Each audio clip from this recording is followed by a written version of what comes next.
അങ്ങനെ ക്രിക്കറ്റിൻ്റെ എല്ലാ ഫോർമാറ്റിൽ നിന്നും പടിയിറങ്ങുന്നതായിട്ട് ചേതേശ്വർ പൂജാര അദ്ദേഹത്തിൻ്റെ വിരമിക്കൽ പ്രഖ്യാപനം നടത്തിയിരിക്കുകയാണ്.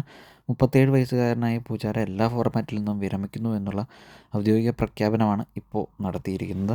അദ്ദേഹം തൻ്റെ വിരമിക്കൽ പ്രഖ്യാപനത്തിൽ ഇങ്ങനെ കൂട്ടിച്ചേർക്കുന്നു: ഇന്ത്യൻ ജേഴ്സി അണിയാനും രാജ്യത്തെ പ്രതിനിധീകരിക്കാനും സാധിച്ചതിൽ വാക്കുകൾക്കതീതമായ ഒരനുഭവമാണ്. പൂജാര തൻ്റെ വിടവാങ്ങൽ കുറിപ്പിൽ ഇങ്ങനെ പറയുന്നു: ഇന്ത്യൻ ജേഴ്സി അണിഞ്ഞ് ദേശീയ ഗാനം ആലപിച്ച് ഓരോ തവണയും മൈതാനത്തിറങ്ങുമ്പോൾ തൻ്റെ കഴിവിൻ്റെ പരമാവധി നൽകാൻ ശ്രമിച്ചു.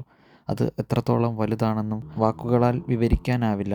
എന്നാൽ എല്ലാ നല്ല കാര്യങ്ങൾക്കും ഒരു അവസാനം ഉണ്ടാകുമെന്നു പറയുന്നത് പോലെ തന്നെ നിറഞ്ഞ മനസ്സോടെ ഇന്ത്യൻ ക്രിക്കറ്റിൻ്റെ എല്ലാ ഫോർമാറ്റിൽ നിന്നും ഞാൻ വിരമിക്കൽ പ്രഖ്യാപിച്ചിരിക്കുന്നു.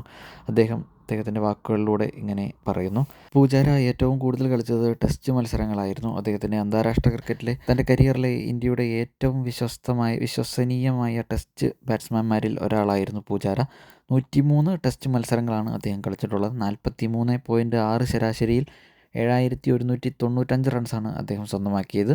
ഇതിൽ 19 സെഞ്ചുറികളും 35 അർദ്ധ സെഞ്ചുറികളും ഉൾപ്പെടെയാണ് അദ്ദേഹത്തിൻ്റെ ഒരു ഇന്നിങ്സുകൾ വരുന്നത്. 206 റൺസാണ് അദ്ദേഹത്തിൻ്റെ ഉയർന്ന സ്കോർ വരുന്നത്. ഏകദിനത്തിൽ 5 മത്സരങ്ങളിൽ നിന്ന് 51 റൺസും അതുപോലെ തന്നെ 30 IPL മത്സരങ്ങളിൽ നിന്ന് 390 റൺസുമാണ് അദ്ദേഹം സ്വന്തമാക്കിയത്. ഏറ്റവും കൂടുതൽ അദ്ദേഹം ടെസ്റ്റ് മത്സരങ്ങളാണ് കളിച്ചിട്ടുള്ളത്.